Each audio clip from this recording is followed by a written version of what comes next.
لیے قیس نفرہار کریں گے ہم طرز جنوں اور ہی ایجاد کریں گے۔ عزیز طلباء سے اس موقع پر میں ایک عام بات کہنا چاہتا ہوں جو آپ کی زندگی کے لیے بہت ہی اہم ہے۔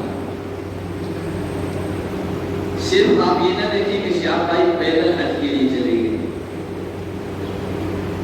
آج جب انہوں نے پیدل حج شروع کیا بہت ساری باتیں ہوئی، جائز ہے کہ ناجائز ہے، صحیح کیا کہ نہیں کیا، بہت ساری باتیں ہوئی۔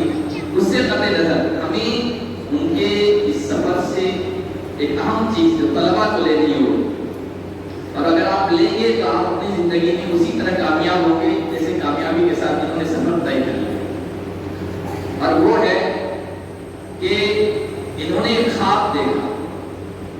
اگر آپ نے غور کیا ہو، صرف فوٹو نہیں دیکھے ہو، ویڈیو نہیں دیکھے ہو، بلکہ وہاں جو لکھا ہوتا تھا وہ دیکھا ہو، انہوں نے اس کا نام دیا تھا کہ ڈریم واک، ایک خواب پیدل چلنے کا جو انہوں نے دیکھا۔ اور صرف خواب دیکھا نہیں، اس کے لیے ایک مقصد طے کیا، ایک جہت طے کی، ایک رخ طے کیا، بر وقت صحیح طور پر پلاننگ کی، روزانہ کیا کرنا ہے، کتنے کلومیٹر چلنا ہے، کیا مشکلات آ سکتی ہے، ان کو کس طرح طے کرنا ہے۔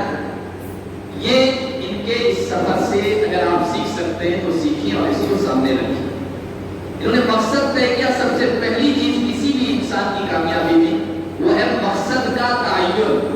آپ کا ایک گول ہونا چاہیے، ایک ایم ہونا چاہیے، ایک مقصد ہونا چاہیے، اور مقصد طے کرنے کے بعد پھر اس کے لیے پوری پلاننگ، روزانہ کیا کرنا ہے، ہر وقت کے لیے ایک کام ہو، ہر کام کے لیے متعین ٹائم۔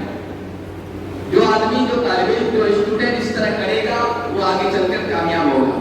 مقصد، آپ جتنی بھی کامیاب شخصیات گزری ہیں ان کی زندگی اٹھا کر دیکھ لیں، ان کی لائف کا کی اسٹڈی کریں، مطالعہ کریں، تو آپ کو ان کی زندگی میں جو مشترک کامن چیز نظر آئے گی وہ یہ کہ ان کے سامنے ایک مقصد تھا، واضح تھا، صاف تھا۔ اور مقصد جب صاف ہوتا ہے، واضح ہوتا ہے، تو پھر اس کے لیے جوش ہوتا ہے، جنون ہوتا ہے، للک ہوتی ہے، آدمی ہر دم سرگرم رہتا ہے، ایکٹیو رہتا ہے، مسلسل ایک جذبہ ہوتا ہے جو اس کو مسلسل آگے بڑھنے پر آمادہ کرتا ہے۔ طلباء اس چیز کو ان کے سفر سے لیں، اور آپ کی علمی زندگی کا جو سفر ہے اس کو اس اعتبار سے طے کریں، اسی جوش جذبے کے ساتھ، پلاننگ کے ساتھ، ٹائم ٹیبل کے ساتھ، تو انشاءاللہ آپ بھی ایک دن کامیاب شخصیت بن کے ابھریں گے، اور آپ کو بھی لوگ اسی طرح اپنے پروگراموں میں بلائیں گے جس طرح شہاب بھائی کو بلا رہے ہیں۔ کریں گے بھائی؟